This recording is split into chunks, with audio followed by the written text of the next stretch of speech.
Hey guys, this is Corey from Redefining Strength. Welcome to the Fitness Hacks Podcast. This is the show where I share all my free workout and nutrition tips. I'm not going to ever fill this episode with sponsorships or ask you to buy anything. All I ask in return is if you're enjoying the podcast to leave a review or leave a 5-star rating. Or even better, share it with someone you think it might help. This will only take a few minutes and would mean the world to me and possibly change the life of someone you know. So let's jump right in. Squats are bad for your knees. Push-ups kill your wrists. Deadlifts are bad for your back. There are lots of exercise myths and a lot of moves that are being demonized as causing aches and pains out there. And today I really wanted to dive into why this is occurring, why people fear movements, and what we can do about it. Because I firmly believe there really aren't any bad or wrong or evil exercises. There are just misused moves. And no one variation is not going to be right for everybody, but too often we label a move as bad, as causing our knee pain, our back pain, our hip pain, and then we just simply avoid it. And in avoiding that exercise, what we don't realize is that we're not training and learning to control a fundamental movement pattern often that we do in everyday life. And if we don't learn to control this movement pattern, we're going to put ourselves at greater risk for injury stepping off a curb, trying to go upstairs, just moving to twist and put plates away in the kitchen. So we've really got to see our workouts as a chance to rebuild and retrain those movement patterns. So I thought it was interesting even that it came up when I asked about movements you guys wanted to hear about, that someone brought up that they wanted something else besides back and front squats because they couldn't squat because of their knees. Because this is the exact thing that I wanted to address. I also thought it was interesting, and where this topic came from was off of the burpee video that I shared, because I think it's a fundamental movement that everybody needs to master, and I go over modifications in this new YouTube. And one of the comments on it was, I disagree. I don't think the burpee is right to use with clients. I think they don't do it correctly, and that because of all these other aches and pains, they shouldn't do it. And I put them on the Aerodyne bike instead. And part of that, my reply to him was that the Aerodyne bike not only perpetuates a lot of the postures that contribute to a lot of the mobility restrictions we have, as much as I like the Aerodyne bike and use it, but also that when we're not retraining these movement patterns, we're not actually strengthening or reversing some of the things that we see, and that leads to injury. We can't simply avoid. Because if you think about the squat, even with the squat, and I'll even use the bench, with the squat, this is sitting to a toilet. This is sitting to a chair. This is sitting down to a couch. You're not going to be able to go like this and not do knee flexion to get down very easily, right? So the more you can control that active knee flexion, the better. A lot of times we don't think about things that way. And that's what leads to other injuries. I can't tell you how many times I've had clients, reaching for a pen, reaching for something, and all of a sudden they get injured. It's not even in the gym. And it's not that moves can't cause injury. They 100% can, but we have to earn them. We have to understand that even form and recruitment are different things. Form is what the movement looks like. Okay, this move looks great. I'm squatting with perfect form. But if I'm watching myself and really I have a compensation and balance and I'm trying to force everything to stay in line when my body really wants to shift, that's where overload and injury occurs, which is why we have to focus not only on what the movement looks like, but what we feel working. So I want to talk first about the squat. The squat is a move that is often demonized for causing knee pain. You've probably even heard the cue, keep your knees behind your toes. And this cue came about because of that knee pain issue. When we sit back more, keeping our knee more over our ankle, that more vertical shin angle not only helps us load our glutes a little bit more, but it doesn't put as much strain and stress on the quads. Now, it is not bad for your knee to travel forward. The deeper you get in that squat, and especially if you go more ass to grass, you're going to find that your knee is going to travel forward. Where this becomes an issue is, yes, if you have not built up those quads, yes, active knee flexion, depending on what you have going on with your knee, you need to really work up to it, and the exact range of motion you include will vary. But where this became an issue is that we didn't have proper loading, and people weren't noticing that they weren't keeping their heels down.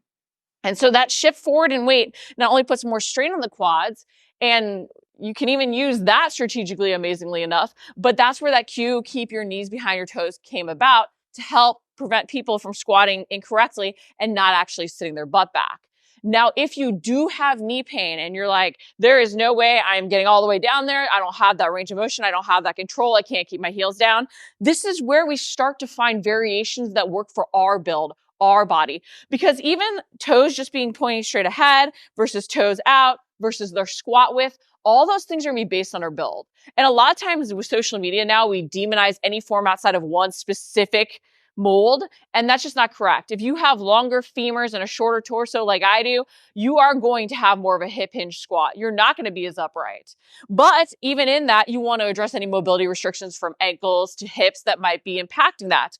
If you are trying to get a more upright squat, so you can train that when you're working on mobility, there are even modifications for that. That might be front loading a weight. It might even be pressing the weight out. That counterbalance to brace your core can help.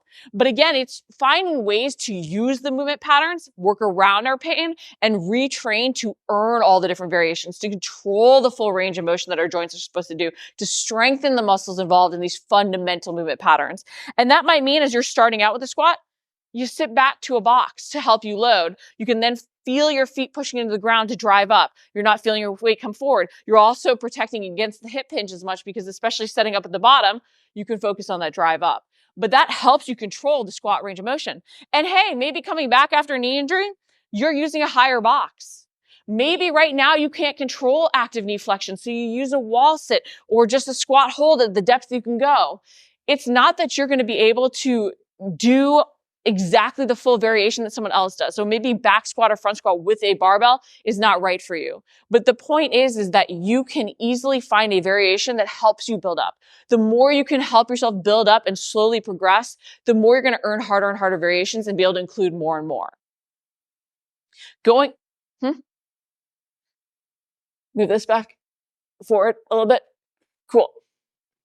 All right. So I'll actually use the barbell now because I wanted to go over deadlift next. Do I have to move back? My beautiful assistant is helping me out. With now moving on, I do want to touch on lunges. I also wanted to touch on deadlift. You know what? I'll go back to lunges really quick just because lunges are really close in terms of being demonized often for knee pain, just like squats. And it's because we haven't been able to control the range of motion. If you're doing a front lunge, a lot of times what we see is that weight traveling forward, that heel coming up, weight not being centered. And that's where you even see like the shifts to get back where people can't fully control it. Or we try and go into a deeper range of motion. What we don't realize is that lunges are also a hip flexor stretch. So when we do these things, we're stretching our hip, especially because we're squeezing that glute to drive the hip into extension. So if we don't have the mobility, that's where we can also see aches and pains. So when you're lunging, you want to think about keeping your weight centered. You can utilize different variations. So when you do that front lunge, the more your knee travels forward, if you don't have the proper ankle mobility, the more you're going to put strain on that knee. So you have to work on your ankle mobility to allow this to happen. But if that is too much strain and stress, keeping that more vertical shin angle can help you load that front glute a little bit more. Potentially using a little bit more of a hip hinge can help you load that glute more.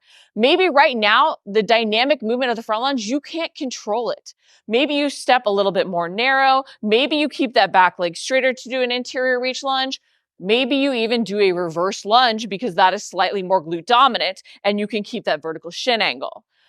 What I'm bringing up here is a lot of opportunity in using different options to make sure that we're meeting ourselves where we're at. But even in that, even if you can control the front lunge, you want to target your glutes more, you do a reverse lunge. If you're even building up and you're like, with all the movements, I can't control everything, I can't focus on what I feel working, we can start to do a split squat. So I actually like having clients set up even at the bottom of a split squat because that way they can focus on squeezing the glute to drive the hip into extension. They can make sure their weight is centered. They're working through a full range of motion because again, this is the way we strengthen through a full range of motion and improve our mobility. Because if we're only doing a split squat right here, right, we're not strengthening through the full range of motion. So all that hip stretching we're trying to do, hip mobility work we're trying to do, we're then going and reversing it by only strengthening and learning to control a portion of that movement. So by setting up at the bottom, and I'm going to knock myself over as I try and talk, you can learn to drive up evenly with your weight, and then you can come all the way down and you're strengthening through that full range.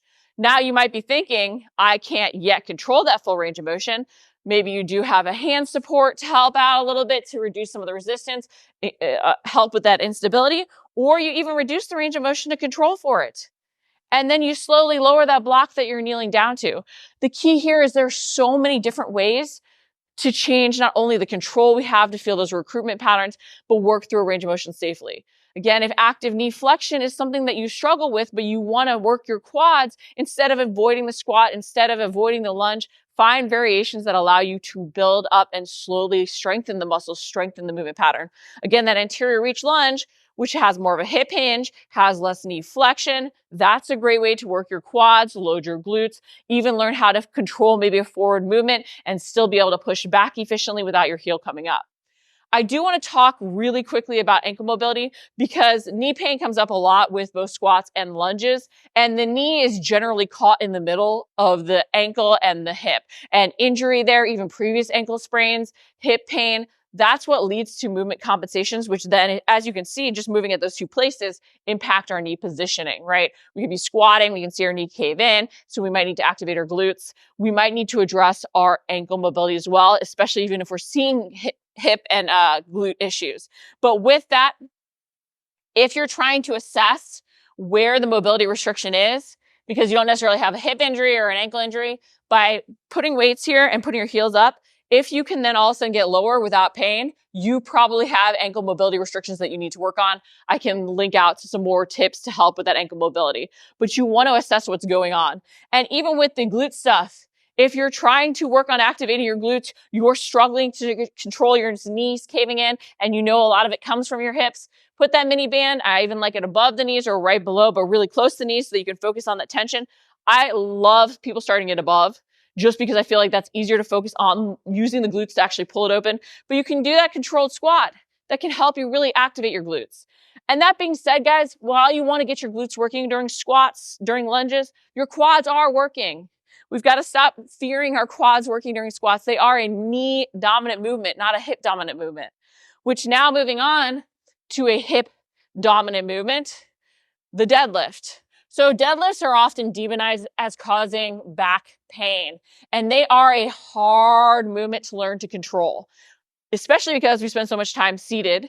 We are in constant hip flexion, and this is working on hip extension. And we tend to overuse our lower backs and our hamstrings to compensate because our hips are tight and our glutes are underactive because of that hip flexor tightness.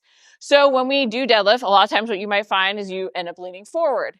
When you do the hip hinge, a great way to train it is against a wall, pushing the butt back to touch the wall. You're not bending your knees more, you're just pushing your butt back. That hip hinge movement is so key. When you do that, a lot of times we'll think flat back, we'll start to arch our lower back. This is where you have to pay attention to what you feel working.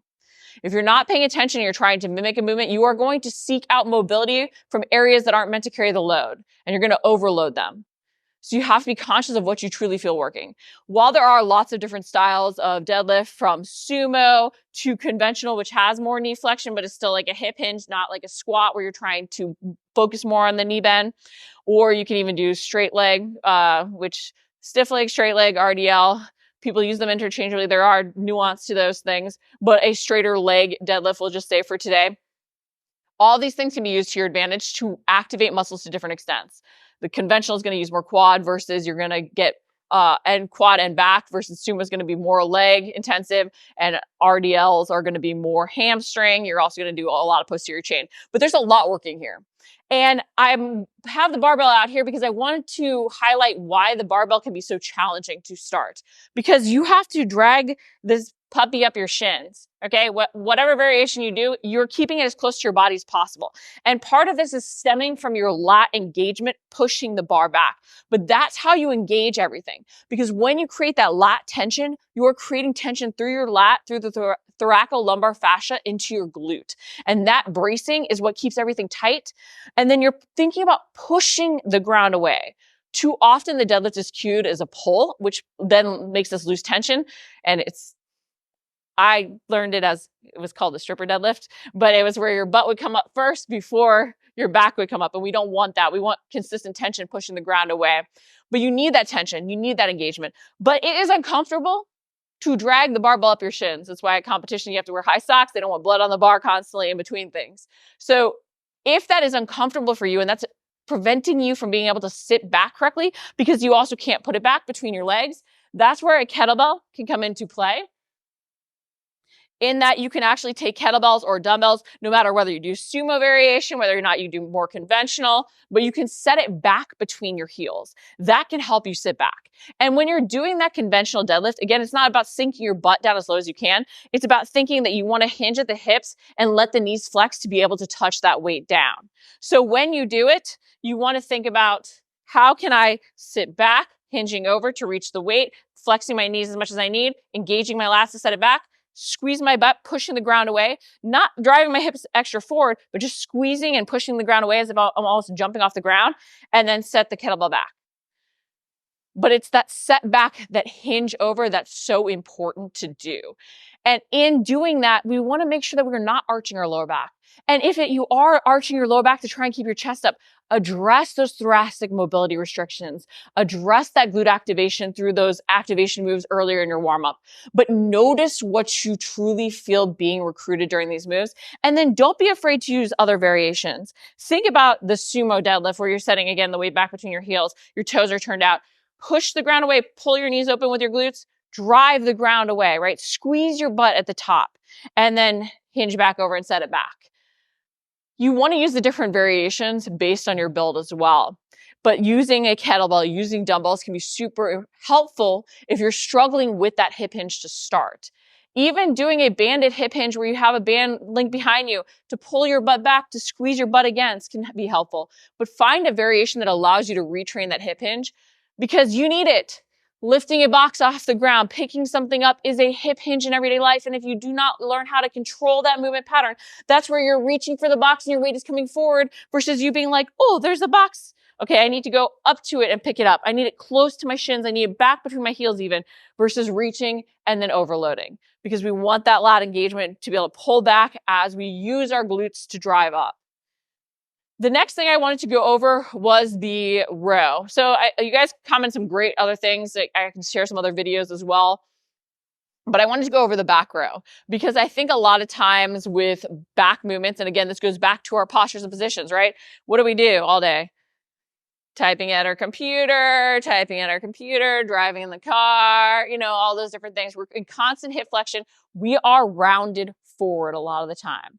I find myself doing that a lot of the time. So activating our back and that scapular mobility, the ability to pull our shoulder blades together, the ability to pull our shoulder blades down, the ability to elevate our shoulders, all these different movements, protract our shoulders, all these different movements are things we need to learn how to control.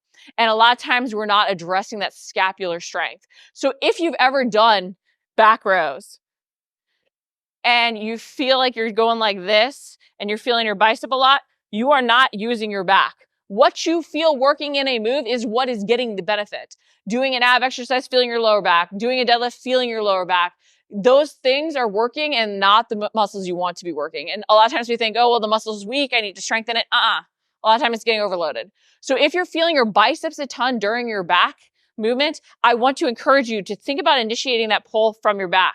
Don't let your elbows bend until you sort of pinch the shoulder blades back. So do even the shoulder blade pinch and then pull with your back. So your elbows, yes, are bending, but you are not just bending. You need to think about that movement of your shoulder blades towards your spine to engage that back. It can be very helpful, and I like doing the bent over variation, but just so you can sort of more see it, I like doing just the pinch of the shoulder blades back because that is that movement to initiate that pull, to engage that back. You should feel that movement.